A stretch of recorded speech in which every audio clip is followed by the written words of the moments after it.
Okay, so good morning. Today's daf is daf Membet. We are at the very top of Membet Amud Aleph at the top at the Mishnah at the top of the page, and we are going to get started. So let me share my screen, and there we go. Okay, so we're at a new Mishnah, so it's a perfect time to just jump right in. So this Mishnah is going to cover negligence by somebody watching something. So we saw some of this Mishnah already. In fact, I think we may have quoted the entire Mishnah back on Membet.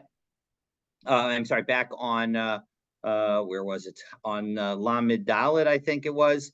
In any event, so now we're going to again have the Mishnah in its location. So a mafkid maos etzel chavero. If if somebody puts money with their friend, in order for them to watch it, surah run, and then the person who's watching it bundles it up, v'hifshilan la'acharab, and he, tosses it over his shoulder to behind him, oshemasaram levno v'lito haktanim, or he gives it to his children, his son or daughter, who are below the age of majority and minors. V'no'al bifnehem shelo charoi, and he doesn't lock the door. Literally, in this case, vinal here is adding to the giving it to the children. He doesn't lock the door appropriately. So now the children, if we take a look at, I'm sorry. So in this case, presumably, actually, you have to look back at Rashi, back when we first saw this, that suggested that therefore the children were able to escape, essentially, right? So you didn't lock the door, and the children walked out with the money, and now they lost the money. So you had given it to them for them to just put aside in the house, but then they got out, and so that's the situation. The Rif actually treats the last item as two different, because he has the word or instead of the vav of the connecting and by the locking the door. So he has either you give it to your minor children or you fail to lock the item up. So those are all three, either two or three different categories. In all those situations, chayiv, if something happens to the money, you are going to be liable. Shalosh shimer kederech hashomrim, because you didn't actually watch it the way a watcher's supposed to watch. But if you do watch the way a person's supposed to watch, putter, you would not be liable if something happened to it. So it seems like this is dealing with an unpaid custodian, because obviously if he's paid, then he's going to be liable. We'll see in Tosos. We won't do the whole Tosos. There's a long Tosos on the left-hand side of the page. We'll see that Tosos in a moment that will suggest that maybe even a paid watcher could potentially escape liability in certain situations. But let's take a look. So now we're going to analyze that first case, because it makes sense if you give the money to your children who are minors. That I think we can understand that that's going to be clearly a case of liability, right? That you've done something wrong, you've been negligent. But what about this case, the first case of putting it in a backpack essentially and tossing the backpack behind you? Don't we do that? And wouldn't we potentially do that for our own money? So Bishlam Akulo, we understand all of the cases in our Mishnah, but Shaloshim or Kederach HaShomer, because the point is that you didn't guard the way you were supposed to guard. And actually, the fact that we reference all the cases in our Mishnah, seems to support the way the Rif understands our Mishnah, as understanding it is talking about three separate cases, because if it's only two separate cases, it's really just one case that we're saying that we understand. So in any event, but now let's take a look at the case. But the Ella Suraran Vihivshilan Lachorab, but if you take the money and you bundle it and you put it into a backpack essentially, and you throw it behind you, so my have a layla, what was he supposed to do? Isn't that the way you carry it? So Amar Rav Yitzchak. Rav Yitzchak explains, Amar Kra, V'tzarta kesef biyadecha. when the Torah talks about taking Meiser Sheni and taking the money up to Yerushalayim, so it says that you should bundle the money and keep it in your hand. So the fact that it's referenced in your hand tells you don't throw it behind you. There's the possibility of being pickpocketed, so to speak. So afal pishat sururin, even though it's bundled up, it should be kept into your hand. So having taught this interesting teaching of Rabbi Yaakov, now the Gemara is going to teach three other teachings that are, at least some of them are somewhat related to this topic. So, Amar Rav Yitzchak says, "La'olam yehei chaspo shel adam matzu biyado."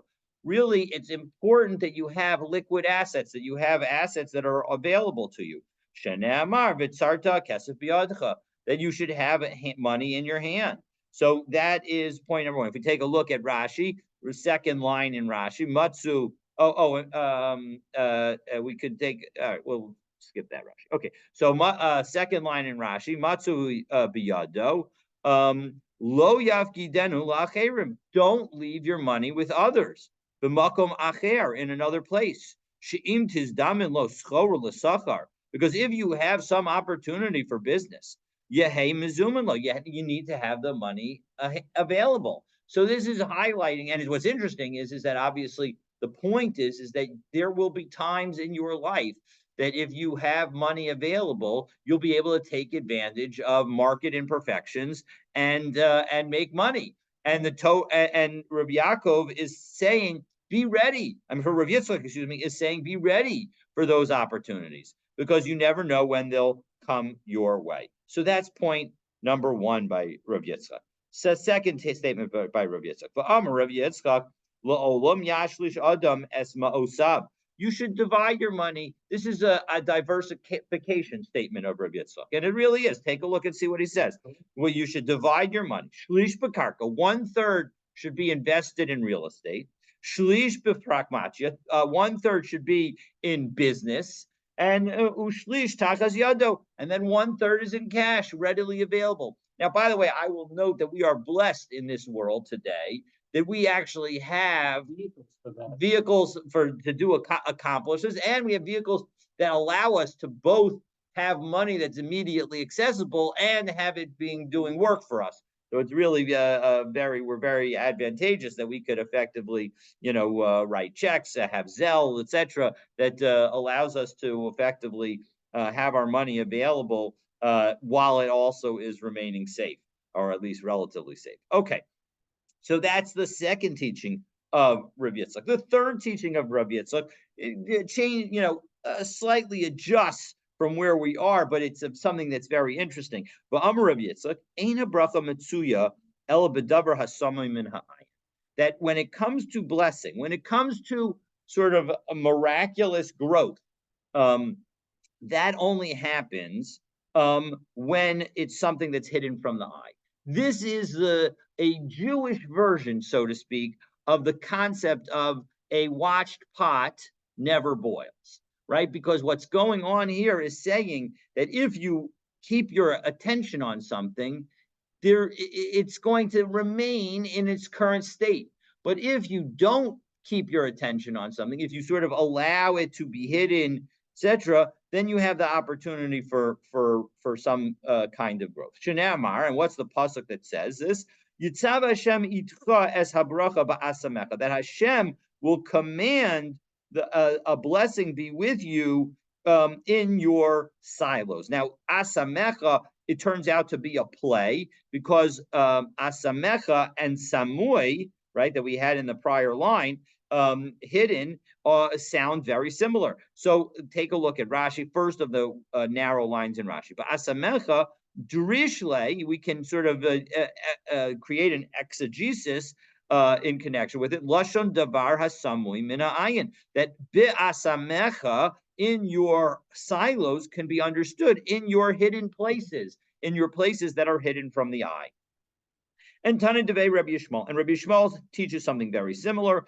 Eina bracha metzuya ela bedavar she'ein ha'ayin sholetes bo, that we only can have a blessing on something that the eye can't see.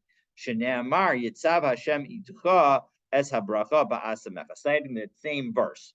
Now let's take a look, and we'll see that this actually has some ramification from a halachic standpoint. And it actually has a very interesting ramification for how we should go about our lives. And I think, again, this is to me a beautiful Gemara that really is, we can take to heart. So Tana Rabbanan, we have it was taught in a brisa, haholik lamod es gorno. If you're going to measure the output of your silo, you're going to see how well did you do this year in your produce. And you can view this as sort of like if you're going to check your bank account, how are you doing? So Omer, you should say before you start your counting, Yehi ratzon milafnecha Hashem Elokeinu, may it be your will, Hashem our God, shetishlach bracha b'maaseh yadeinu, that you should send a blessing into the work of our hands, meaning let there be a lot in my bank account today. Hitchil lamod. So now, obviously, if you know exactly how much you put there, and you have it in a cash account where it's getting 1% interest, you know what it's going to return. But if you have a diversified portfolio of various stocks, you don't know how it's going to be any particular day. And so as a result, we should consider saying this bracha. It's not actually that hard to remember. I'm going to try and remember it myself. And then you begin to measure, and then you open up your computer and you see exactly how much money you have, and God willing, Hashem should bless you with it. So Hichalamod. Well, what happens if you've already started to do your counting? You've opened the website and you see the top line. You see that this investment's got that amount.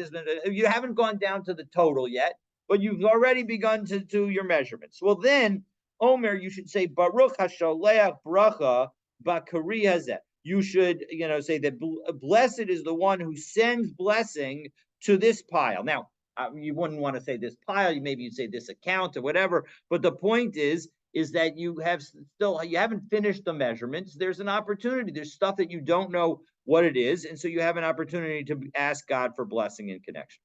But if you finish your measuring, you saw the bottom line in your bank account, and then you try to say a blessing about God increasing it, then you've done a prayer in vain. Because blessing can't come on something that's been weighed. It's not something that's been measured. And something not something that's been counted. It's only in connection with something that's hidden from the eye. Again, citing that same verse. Again, powerful thought. I encourage you to try and incorporate it into your lives, and God willing, through that, your investments should be successful, and you should have a tremendous bracha through it. So that way, you'll see, a greater ability to continue to do mitzvot. Now, some people, by the way, I will note on that front, say that you should only say this if you're planning to give tzedakah or you're planning to do some mitzvah from the money. If you're just doing it for selfish reasons, it's probably not a good idea. And this relates to the same topic. We've mentioned this before, how when it comes to tzedakah, that's one area where we say that it's okay to test God, that and say something to the effect of, God, I'm going to give this tzedakah. I hope you'll give it, you'll pay me back in spades, so to speak. And we say that that's okay. You can test God in that way. And God promises, right? Aser ta'aser.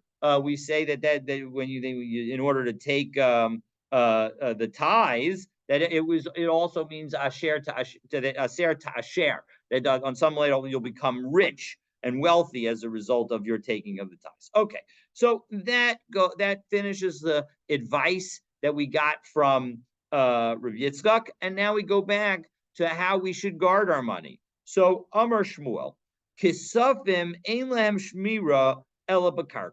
When it comes to watching money, the best way to do it is to put it in the ground, right? There's a reason why every treasure that you ever hear about on Treasure Island, where do they put it? They don't leave it out. They bury it. There's buried treasure. Treasure is buried. Okay. So the point is that was the plan. And take a look at Rashi. Ein lahem shmira, 1, 2, 3, fourth line down. De'im lo shamran, that if you don't watch him, the nignavu, and now it was stolen from you, that's going to be considered a case of negligence. Now, we'll see in a moment when we come to the end of this little piece, Tosfos is going to ask, is this only for a shomer chinam, or is it also for a shomer sach? So Amar Rava Umodi Shmuel, the Arab Shabbos Bein Hashmashos, Rava says that, you know what?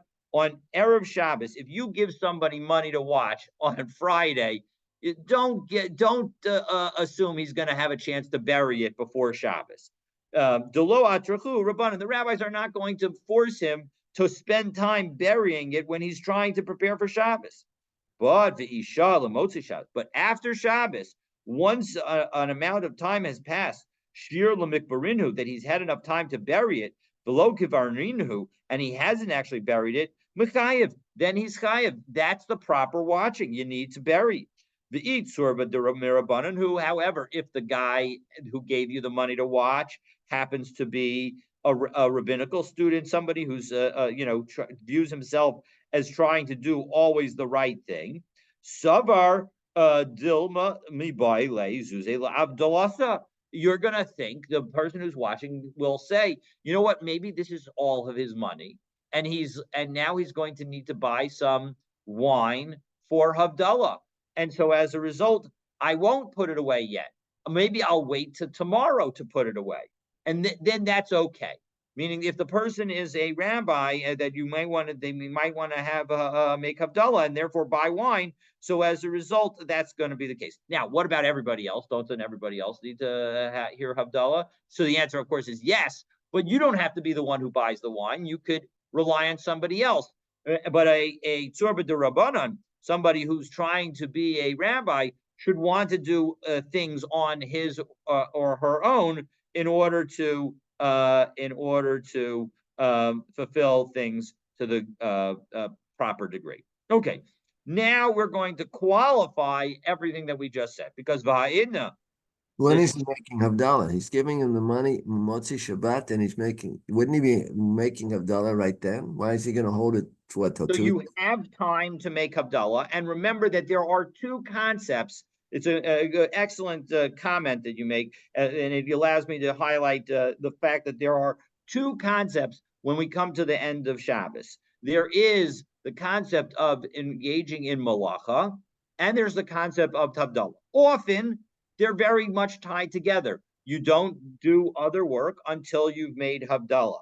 But the truth is that if you have not had a chance to hear Havdalah, and you, for example, forgot to say the special paragraph in Shmona Esrei, in the first of the middle brachot of Atachonein, La'adam Das, that you forgot to say Atachonantanu, the bracha that shows that we know that there's a difference between Shabbos and the rest of the week, you can say Baruch Hamavdil ben Kodesh L'chol. Just those 4 words. Baruch Hamavdil ben Kodesh L'chol. 5 words, sorry. With those 5 words, and then you can engage in malacha. That does not take away the obligation for you to still make Havdalah. So even if you say that bracha, or again, those 5 words, or you say the Atachanutanu in Shmona Esrei on Motzi Shabbos, you are now able to do work, to do malacha, but you still have to say Havdalah. So the point is that you're right that it should happen right away. But if all your money is aside and you don't have wine left over, then from Shabbos, then you may need to get more wine. You may need to buy a cup of wine from somebody. And we're dealing with, of course, people who were extraordinarily poor. And as a result, they wouldn't buy wines by the bottle. They'd buy wine by the cup potentially. And so as a result, that's the kind of situation that we're talking about. It's not, yes, he's already now allowed to do malacha. He's allowed to engage in business because he said Baruch Hamavdil ben Kodesh L'chol, or he davened Shmona Esrei and said Atachonatanu. But he still needs to say Havdalah. And so as a result, he's going to do it as soon as he possibly can, but he may need the finances. He may need money in order to make that happen. Okay. Right. So why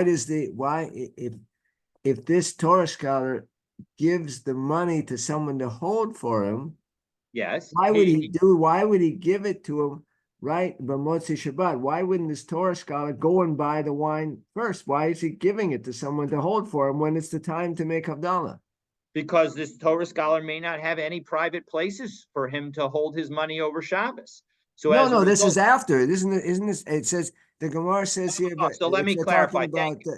Now I understand your question. It says we're talking about Shah Lemotzi Shabbat Shir Lemakriveno. Correct. The case is the following. The rabbinical student gave the money on Friday, right before Shabbos. And that's because on Shabbos, he doesn't have a space to watch it. He doesn't have the ability to watch it because he can't hold on to it. He can't leave it into his pocket. He has to put it aside. It's muksa. So he doesn't have a safe. He doesn't have a safe place to put it. So he gives it to the administrator of the yeshiva. Okay, but that's not the order of the Gemara. The Gemara, it switches to Lemotzi Shabbos. Understanding the Gemara. Again, we have to go back to the beginning of Rava's statement. Umodi Shmuel be'erev Shabbos be'enesh Moshes. The Shmuel agrees that if you got the money on Friday close to Shabbos, then you don't have to bury it on Friday. You can bury it after Shabbos. And caveat that you don't have to bury it immediately after Shabbos if the person who gave it to you is a rabbi. So the case involves a rabbi, a rabbinical student who gave you the money on Friday. He gave it to you right before Shabbos, so you didn't have a chance to bury it on bury it before Shabbos. And now, ordinarily, if some stam guy would give you the money, you would bury it immediately after Shabbos. But because it's a rabbinical student who gave you the money, you're not going to bury it immediately after Shabbos. You'll give him an opportunity to ask for a little bit of the money so that he can take it to purchase the wine for Havdalah. So that's the situation. The point is you gave the money. It's not that the rabbinical student gave the money Motzi Shabbos. That's not correct. The rabbinical student gave the money on Friday, and the point is there wasn't time to bury it on Friday. And now, ordinarily, the person who's watching it should bury it right away. But we're going to say, don't bury it because maybe the guy's going to need it for Havdalah. And so that's okay. It's okay for him not to bury it for a little bit longer than having to bury it immediately after Shabbos, like it does for everybody else. I understand that. It just seemed that the Gemara was talking about switch to a case where he was giving it to the other person with Motzei Shabbat. That is not the proper understanding of the. Okay, fine. So, but the issue is that now there are people who feel around. They're always looking. They've got the metal detector. Yeah. Stan here is waving his hand like he's got a metal detector on the beach. Exactly. So now that those people are all around, Ein Lahem Shmira Ela B'Shmei Korah. Now the next stage of history involved you had to put it in the attic. You couldn't just leave it in the ground. You couldn't bury it in the ground because you bury it in the ground, they're going to figure it out. They'll find it. So in the Deshchicha Purumai, and now that there are people who are, break roofs, and there are people who are looking, the thieves catch up pretty quickly, right? Ein Lahem Shmira, let's finish it up, and then you'll make your point. Ein Lahem Shmira El Beini Urbe. Now you have to put it between the walls. You can't just put it, between bricks. You have to put it the rows of bricks in the wall. You have to put it between them. And Rava, so Amar Rava Umoda Shmuel Bakotel, and Rava admits that Shmuel does agree that in fact if you put it in the wall, it's fine. Now they figured out that you're going to put it between the walls. So now, Ein Lahem Shmira El B'Tevach HaSamach L'Karka O B'Tevach HaSamach L'Shmei HaKorah. So now it's not enough to just put it at arm's height in the wall. You have to put it either up by the ceiling or down by the floor, places that are less likely to be checked. Now, I will note here, so that Tosos here wonders, again, as I teed up earlier, if we take a look at the very beginning. We'll read elements of this long Tosos.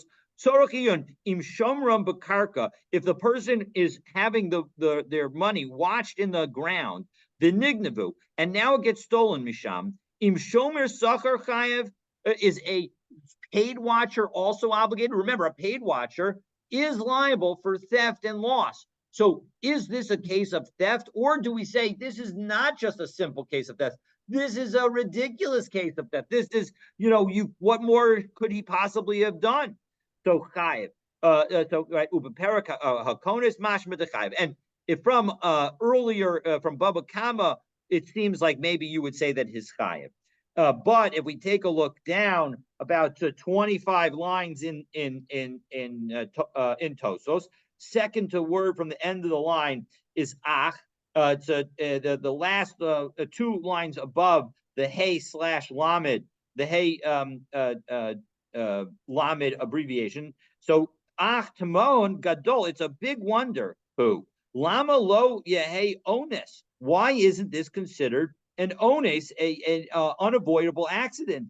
Im ha'amik b'karka kuf amos. If you dug into the ground 100 amos deep, so 150 feet deep, and then you buried it all the way down there, and now somebody came and stole it, demai habalei sulam evad. What more did you want for him to do? What kind of etc. So that's Tosos' question, and Tosos ends up saying another 7 or 8 lines down from it, where it says Bava Kama Daf Nun Zayin Bet Umikomakom Ain Svarakal. It doesn't make any sense. Shalom Nimsa Genevas Onus Shiapater Ba Shomer Sach. That to say that you wouldn't find the theft in that kind of situation to be unavoidable and not have the Shomer Sachar B'chayev. Now, I think most other poskim say no, even in that situation, a paid watcher is liable. Essentially, what the argument, at least in a modern parlance, would be is part of the fee that is being charged by the Shomer Sachar is an insurance contract, is essentially saying if it gets stolen, I'm going to make you whole. And so when you get paid, you need to make sure, if you're a paid watcher, you need to make sure that you put that item on your homeowner's insurance and that you are taking full responsibility for it. Okay, so that's Tosos' interesting discussion. And that was the limit that we have time to get into in Daf Yomi, but I thought it was worth teeing up and raising for us to discuss briefly. Okay. So the Gemara addresses now what is the depth. We saw in the Tosos 100 amos. That is not the depth that we're talking about, and we'll see exactly what it is now. So Amrle Rav Acha braid the Rav Yosef the Rav Ashi. Rav Acha, the son of Rav Yosef, asks Rav Ashi. He says to Rav Ashi, but we'll see that it's a question, and the question is: are we going to follow this Mishnah that we're about to quote and say that this is also the depth that we have to do with respect to burying money? Hasab Tanan, when it comes to Pesach, we learn, and this is, I guess, a wonderful, now that we have them, now we enter the month of Nisan, we could say that this is a nice Daf Yomi coincidence. Chametz shenafla alav mapolis. If a building falls on your chametz, so now harehu kemavur, it's considered as if it's destroyed. So Rabban Shimon ben Gamliel Omer, how much kol she'ein a kelev yachol lachapes acharav? What is the measurement for that? It says it's got to be deep enough that a dog's not going to search after it. A dog's not going to notice it and smell it and say, "Ooh, that smells yummy." Vitana, and then try to dig after it and uncover it. Vitana, and the Tana taught kama chafusas kelev. How much does a dog search? Gimel tvachim. So as a result, we see that this has to be 3 tvachim deep. So hachamai. So 1 second. So what about over here? Mi be'ina and shlosha tvachim olo. Do we require 3 tvachim to deep of depth for the money to be considered watched? So Amrlai hasa mishum reicha be'ina tikimel tvachim. Over there, you needed to have 3 tvachim because of the smell. Hacha mishum ikasuye mi'ina. But here, all you need is that it be not visible. So lo be'inan gimel tvachim. So you don't need 3 tvachim. But kama. So how much do you need? Amar from Bat Mesichra, Ra from Sichra says tefach. You need 1 tefach. Okay. So now the rest of today is going to be a series of 5 stories of people watching something that belongs to others. First 3 are going to be about money, and then the phraseology in the third case is going to be built upon in the last 2 cases, and we're going to have a matching phraseology, which will help explain why those cases may not be completely comparable, but that's why we'll talk about them. So, case number 1. Hahu gabra da afkid zuze gabi chavre. Person left some money with a friend for watching. Ostvin hu bitsarifa du urbane, and he put it in a hut of willow branches. So basically he covered it up. So he did bury it effectively, but he buried it in branches that unfortunately are flammable. So Ignov, and now it was stolen. So Amar of Yosef, even though this was considered hidden and protected when it comes to thieves, Le'inyan Nura, when it comes to fire, Shiyustahi, right? Because think about it, when you bury the money, you are not only protecting it from thieves, you're also protecting it from other ordinary course bad things that could happen, and the big one is a fire. So that's so here you have been negligent with respect to it. So so it would seem that this is a case of beginning with negligence, and then in the end it was onus, because remember, it was negligent for you to put it in because you put it in a position where it could be burned by fire. But it was onus because when it comes to protection from thieves, this was a reasonable action to take.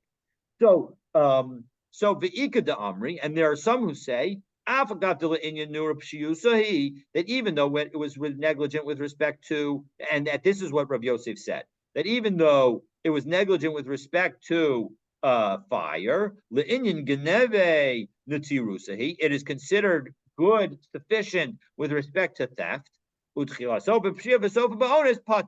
And maybe it was that Rav Yosef was saying that you're not liable, because maybe if you begin with negligence and you end with something beyond your control, it was beyond your control, and so as a result you're not liable.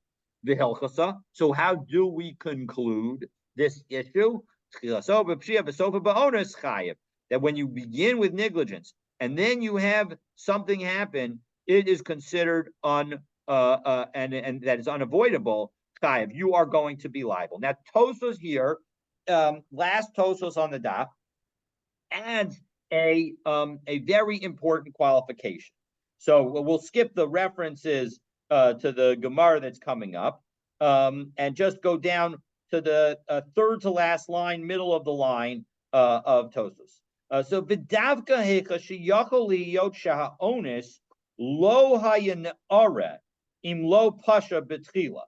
That when is it that you are going to be liable? Only where the negligence, that without the negligence, the item, the theft, the onus wouldn't have happened. So here, what did you do with the item? You put it in a hut. It was stolen from the hut.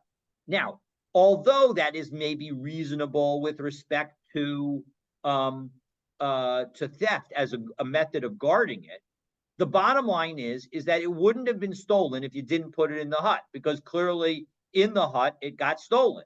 So as a result, even though the actual theft is not liable, there's no negligence associated with it, because the only way that theft could have happened is if you were negligent in the first place, if you had put it in that spot in the first place, because otherwise they wouldn't have, presumably they wouldn't have found it if you had put it elsewhere. So that's why you're going to be liable in that case. Aval pashaba, the yatzas la'agam. But if you go back to the case that we saw a few days ago, where the person was negligent, and then it goes out to the marsh, umesa, and it dies there, putter. you would not be liable. The Malach Hamavis Mali, right? We saw that the one of the opinions, right? What? Cow goes out. Yes. What did I say? Goes out to the. You didn't say what goes out. Yes, the cow goes out to the marsh. Thank you. That if the cow escapes, so you were negligent and you didn't watch it well enough, and the cow goes out. But then what does it do there? It dies of natural causes. So because it died of natural causes, so as a result, why does the Malach HaMavis, the angel of death, care where the cow is? The cow's going to die. It was its time. It was an old cow. What can you say? So the point is that that's a very important qualification. That the only time we say that Tchilaso b'pshia v'sofa ba'onis is chayiv is when you have when the negligence is a but-for cause of the eventual loss. If without the negligence you would never have the loss, then you're going to be liable because of the negligence, even though the actual cause of the loss was beyond your control and was a totally fire and unavoidable. And the burial. Correct. He puts it in the hut. The hut is fine because it's safekeeping. The fire is unavoidable. Well, no. The point is that if you put it in the hut, fire is not something that you should never expect. Fire is something you should expect, and so as a result, putting it in a flammable location is a bad idea. So that causes you to be liable. That was a negligent move, and so now that it was stolen from there, even though it was a reasonable place for theft, given that you had the negligent action in the first place, we're going to say you're liable. On the other hand, if in fact you had in the case with the cow, you had failed to watch it, but what ended up happening to the cow is that it died of natural causes, then you're not going to be liable. Okay, so those are the two cases. Okay. In that case, in the Gemara over there, wasn't there? I remember there was an opinion that said you would be. If you could see the cow from there, then you would still be liable. Wasn't that the? There were two different opinions. One said that you were liable because of the bad air in the marsh. Bad air, right. And one said that you were not liable. Tosfos is clearly poskening here like the not liable opinion. It had to do with the air of the Correct. Right. It had to do with the air, exactly. Okay, so that was case number one. Case number two, a person leaves some money with his friend. Amrlai, and then he says to him, Havli Zuzai, hey, give me back my money. And we actually saw this case also previously quoted in the Gemara. And the guy says, Amrlai, he says back to him, Lo yadana heika osvinu. I don't know where I put it. Oh my gosh, it's such a bad situation. Asala kamela Rava. So it came in front of Rava, and what did Rava say? Amrlai, he told them, Kol lo yadana pshiusahi. Anytime you say I don't know, you're liable. That's negligence. So zil shalem, go and pay him. So that's the story. Okay, so that was story number two. Story number three. Hahu gavra da'afke zuzi gabe chabra. Again, person left some money with his friend. Ashuluminu li'ime, and the guy gave it to his mom to watch. That's not an unreasonable thing. V'ozuvinu bekartalisa, and she put it in a chest. Important here, she did not bury that chest. She just put it away. The ignuv, and then it ended up being stolen. So Amar Rava, how should we as judges judge this case? Name a Layla Dide, Zil Shalem. Do we tell the watcher that he needs to go and pay the guy, pay the person who owns the money? Because Amar, we can't really do that. Because he's going to say, as we turn to Mem Bedam Aleph, Kola mafkid al das ishto ubanavu mafkid, that whenever somebody comes and asks you to watch something, it's assumed that it's assumed that you're okay with the person's family watching it, meaning they're also in the house. Did we have a Gemara before where it said once you pass on to something Excellent. else to something else, it goes back to you as the responsible? You're absolutely right. And this is the one exception. that if if you were to say, and I don't want anyone else in your family watching it, you'd be 100% correct. But if you don't say that, we're going to assume that you understand that if you give me the money, my wife could watch it, my kids who are adults can watch it, anybody who's normally would be found in my home would have the ability to watch it. The first thing they tell you is don't assume anything. 100%. That's exactly right. That's exactly why you need a good lawyer. 100%. So name a lay Could So be maybe, well, let's just finish the case and then we'll come up to the questions. So maybe we should tell the mother that she's liable. So Amra, but she has a good claim. Lo Amra li delavdi dehininu. He never told me that this money didn't belong to him. I thought it belonged to him. So I would let him, so I wouldn't, Yadak Barinu, that I should bury it because I knew it belonged to somebody else. So name a lay. Oh, maybe we should go back to the watcher and say, why didn't you say it? Amrat lo, amai lo amrat law. Why didn't you tell your mom that this belonged to somebody else? And Amar, he's going to say, and it's a good point. Kol shekain. Of course she's going to watch the amina la didininu tfeim mizidahara vahu.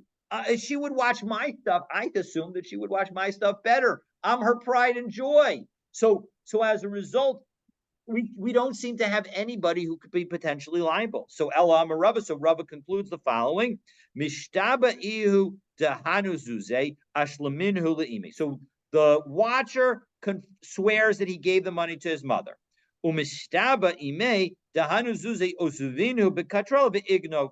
And the mother swears that she put the coins in a chest and they got stolen. Upator. And in the end, they will not be liable. So that is that's the story. Now, did you want to ask a question, Ken?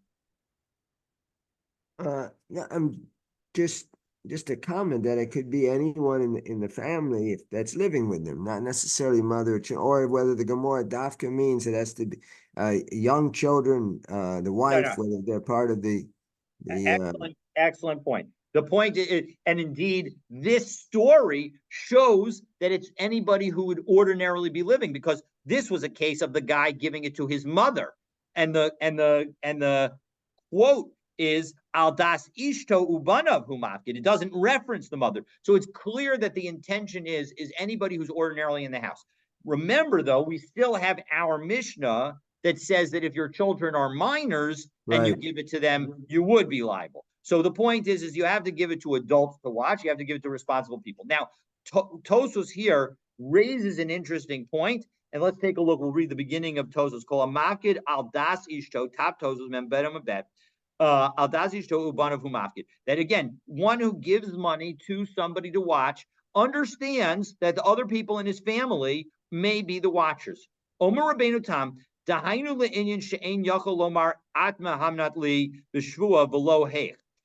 That's with respect to the fact that a person has the ability, no longer will say, right, the person who gave me the money to watch, when Stan gives me the money to watch, and then I have my wife watch it, Stan can't say, listen, I trusted you to swear, I didn't trust your wife to swear. But if my wife or somebody else in my family who I gave it to was negligent,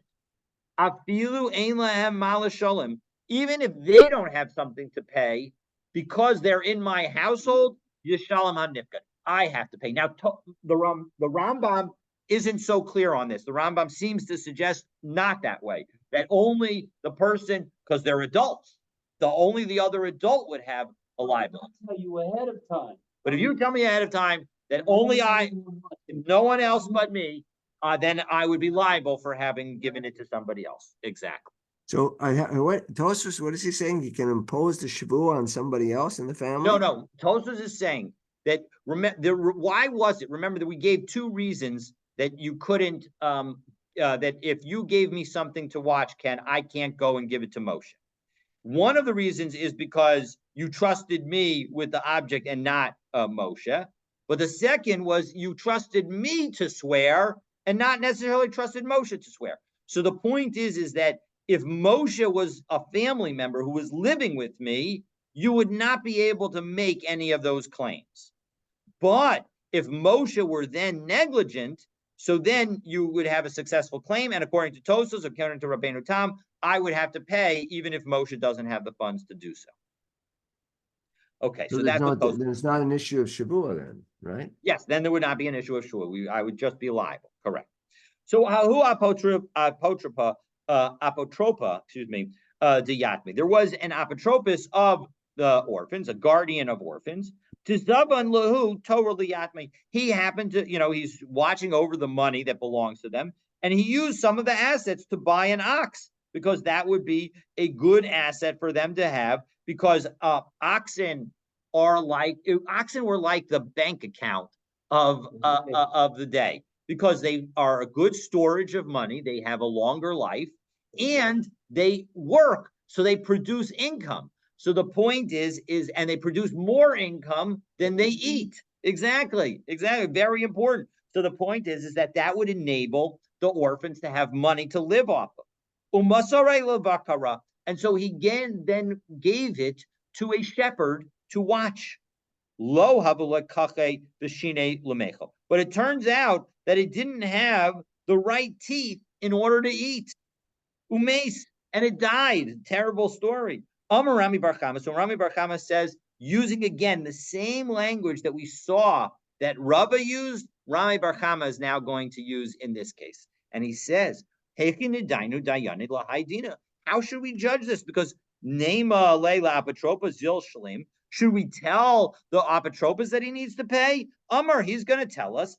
Ana Levakaramasarte. I gave it to the shepherd. I shouldn't be obligated. Nema Leila Vakara Zil Shalim. If we go and tell the shepherd to pay, Amar Ana Bahadi Tori Okimta. I put this cow with the ox with the rest of my oxen.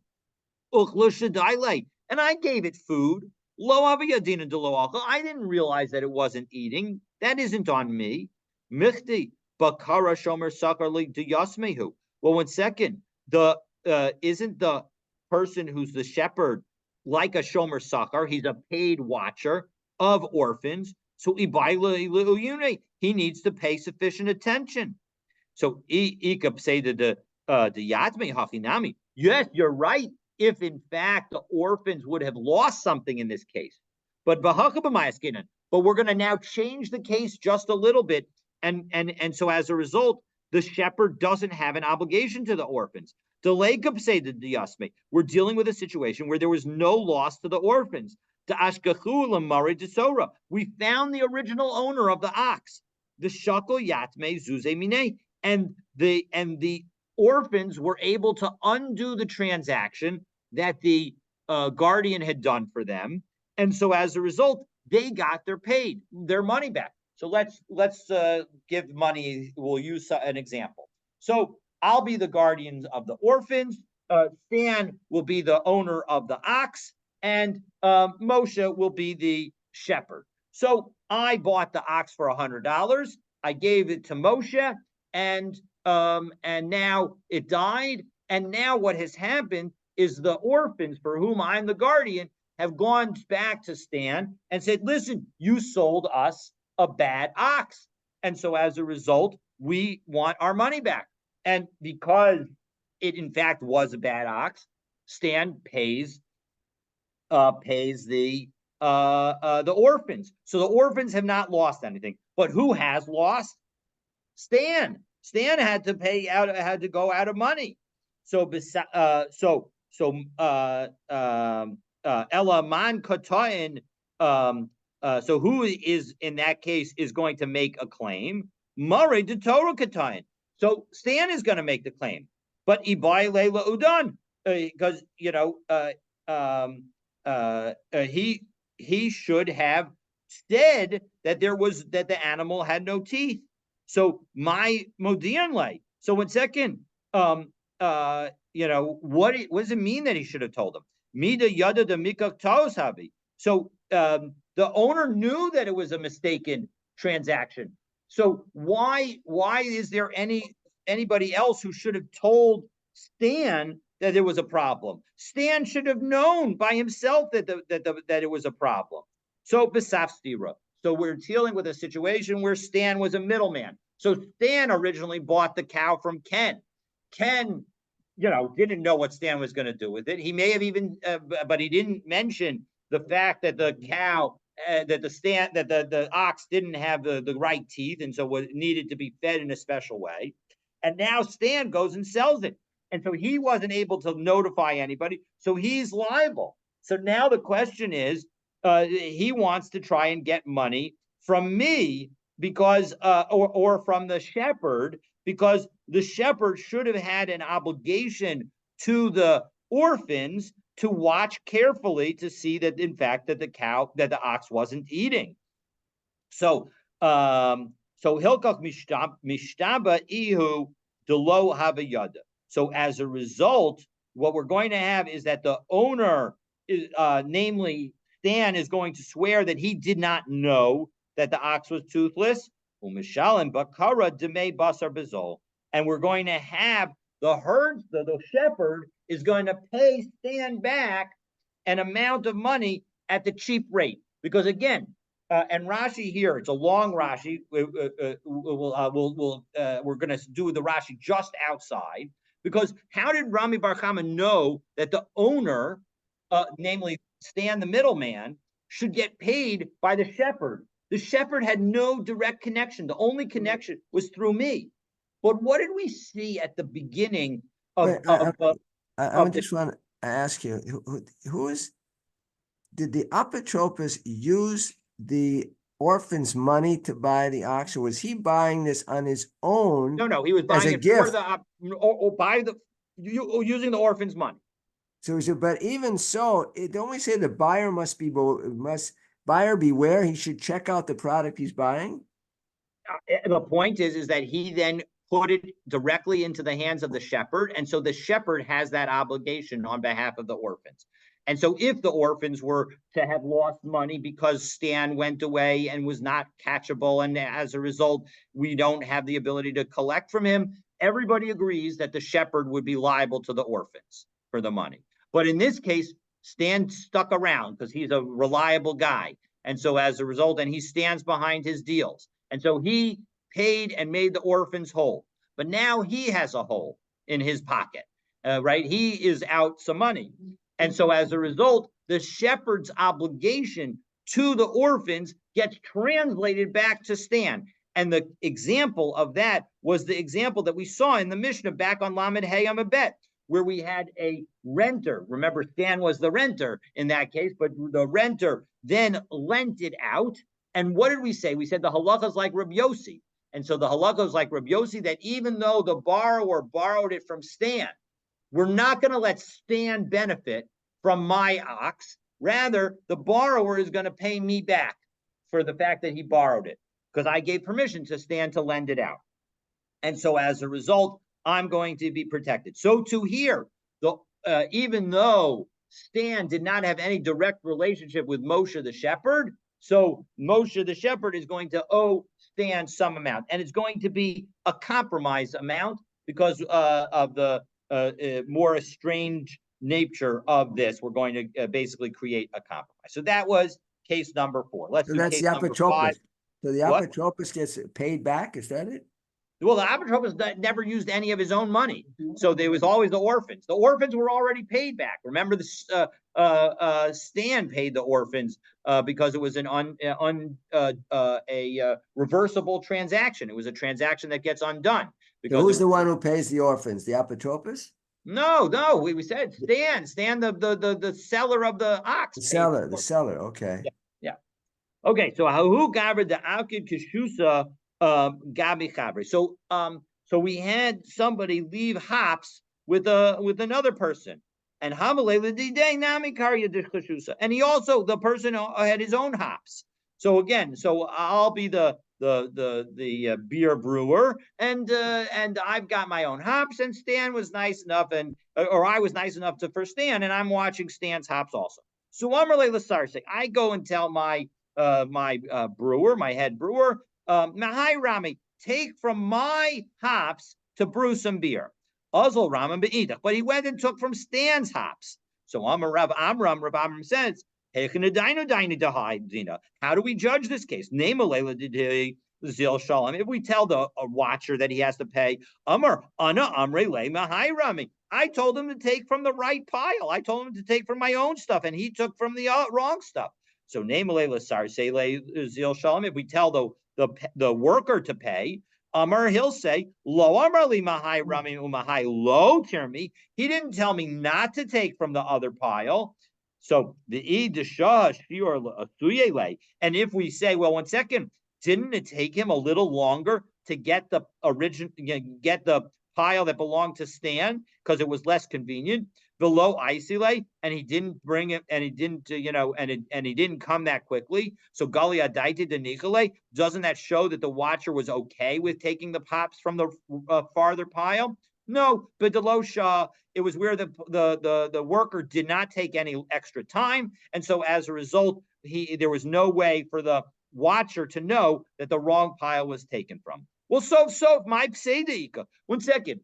At the end of the day, I could just give the hops that I saved to Stan, and everybody's fine. Everybody's made whole. So what kind of loss is there? I had some gain. So Amra Rav Sama Bre de Rava to have a Shichra Chala. So 2 potential answers. One is that we're dealing with a situation where the beer became vinegar. And so as a result, I had 0 gain associated with Stan's hops. And so as a result, since neither I nor anybody else could be liable, we're going to say no liability whatsoever. Tough luck on Stan. Sorry, Charlie. So Rav Ashi Amar, Rav Ashi says no. Bechise, we could be talking about a case where it was less good hops. And the reason it was less good is that it was mixed up with thorns. And in that situation, umishalam le demei chisei. And so as a result, the amount that I would need to give back to Stan is not the hops that I have that are the higher quality, but I could just give him back hops of the lower quality that he had me watch. Okay, so today was the beginning of discussion of liability. And next time, we're going to talk about, again, giving money to a watcher, but there's a situation where maybe the watcher could actually use the money. And if you want to know what that situation is, stay tuned for tomorrow's daf. So who's, in this case, the last case, the watcher is still liable or is not liable? So the last case, in the case of the answer of Rav Ashi, the watcher is going to be liable for the benefit that he got from the hops that didn't belong to him. So if the hops were a lower quality hops, so then he has to give back a lower quality value. So what benefit does he derive? The fact that he made beer. I have beer that I can sell. Now it's lower quality beer, but I have beer that I could sell. So because I have that beer, right, the beer would belong to me. I can do what I want with it. And so as a result, when Stan left me the hops, I now give him back lower quality hops, or I pay him the value of his lower quality hops, which I used by mistake. So he made the beer out of it though, right? Yes, that's exactly the case. That's the story. So, but was he allowed to make beer out of it? Of course not. If he did it on purpose, that would be stealing. Right. But remember what happened here is I asked my worker to go and make beer, and I told him to take it from pile number 1, which belonged to me, but he went and took it from pile number 2. And we're not going to make the worker liable because I told him to take it from pile number 1, but I did not tell him don't take it from pile number 2. So it teaches us that you gotta say both sides. You gotta be both very clear. Again, advocating for lawyers in the Gemara that lawyers. The worker's clearly not liable, and the person who's shomer is liable, but only to the extent that he benefits. So in the case of vinegar, he would not be liable at all, and in the case of lower quality hops, he'd be liable for the lower quality hops. All right. Looking forward to continuing our learning tomorrow. Have a great day. Because money changers can make money on the money that you give them. 100%. All right, you already Stan already looked ahead and saw that who is it that gets to use the money? It's a money changer, but we'll see that's not every case. So we'll see that it's not every case. See you One tomorrow. quick question. Hello. One Sure. quick question regarding the reference, one of the first cases in, what was the distinction between minor children and other people in the house? So minor children depends on whether you're reading our Mishnah the way we have it or as the Rif understands it. As we have it, minor children, if you give it to them and you don't to watch, and you don't make sure that the door is locked, so they escape, and then you lose it, you're going to be liable. You'd be liable. Exactly. Whereas if you give it to adult children, you don't. Who cares whether you lock the door or not lock the door? The point is that you gave it to your adult children. When you gave me money to watch, you understood that I would potentially give it to my adult children to watch. So then you're not. So then I'm not liable. But who's liable then? Nobody. Unless they're negligent, then you have the machlokas between Rabbeinu Tam and the Rambam. Rabbeinu Tam would say that the watcher is liable, and the Rambam says that only the person who made the negligence, who was negligent, is liable. So if my children were negligent in watching your item, you could claim against them, but you wouldn't be able to claim against me, according to Rambam. But according to Rabbeinu Tam, you would be able to claim even against me. But if we say that the whole family, if the understanding is that it could go to anyone in the family who's living there, correct, excluding the minor children, but the old adult. So then when you say ish kabeto, ishto kabeto, okay, right? So that's the whole. So someone would be liable because they're all considered shomrim of this object, right? Correct, but what happens if they are judgment proof? What happens if my children have no assets? That's the machlokas between Rabbeinu Tam and the Rambam. So Rabbeinu Tam says that I would be liable because I'm the one who ultimately took responsibility for it. And the Rambam seems to suggest, no, you had the right to convey it to somebody else. Once you have that right to convey it to that person, you're not going to be liable for that person's negligence. That person's liable for that person's negligence.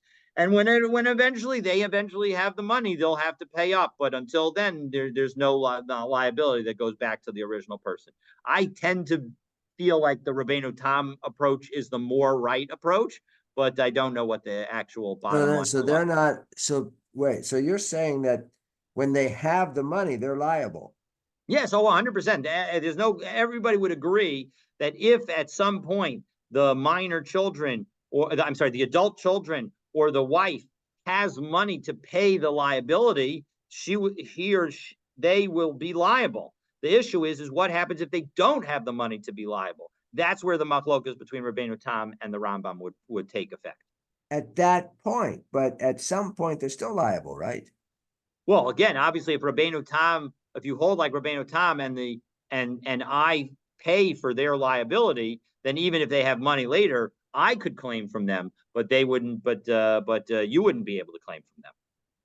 Who's the you in this case? You're the person who's gave me the money to watch. So you gave me money to watch. I gave it to my children, my adult children to watch, and they were negligent with the money. So now you go and you say they were negligent with the money. Even though I wasn't paying anybody to paying to watch it, they were negligent. They should pay me back. And I say, go ahead and collect from them. And you say, okay, pay me $100,000. And the court says, yes, you have to pay Ken $100,000. And they say, we have like $2 in our bank account. We don't have $100,000.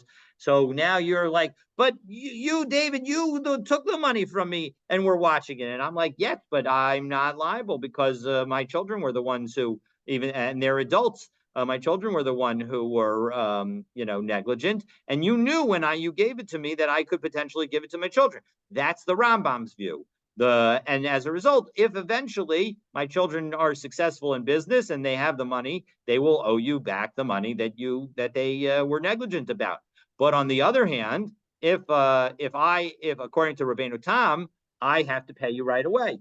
And we don't wait for them to potentially get the money in the future. We just focus on the fact that you gave me the money to watch. And I think quite naturally, Rabbeinu Tam says, look, you, at the end of the day, Ken trusted you. You had the right to have your children be watchers. But once they're negligent, that goes back on you.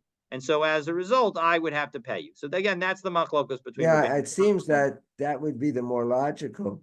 I agree with you. But again, the logic of the Rambam is that once I have the right to do something, it's an absolute right. And so once I have the right to give my children the item and have them watch it, I am no longer going to be liable for anything that they may do. They could be liable, and they might be liable in some distant future when they have the money to pay you back, but they're not going to be liable now because they're judgment proof.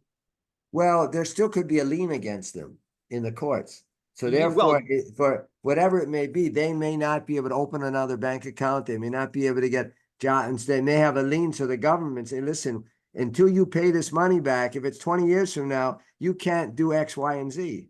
Yes, that's true. But remember that we have in halakha effectively a 7-year bankruptcy law that is called Shemitah. That now you could potentially get around that, but the bottom line is that you would need to make sure to renew your claim every 7 Right, years. that's right. Prisbo and whatnot, so forth. Exactly. So the point is that it's not so easy, and so as a result, that's why Rabbeinu Tam says so exactly that's you. We've now sort of talked through the two viewpoints. Okay. All right. Okay. Have a wonderful day. Okay, Enjoy Scott. learning with you. Be Okay, well. thank you.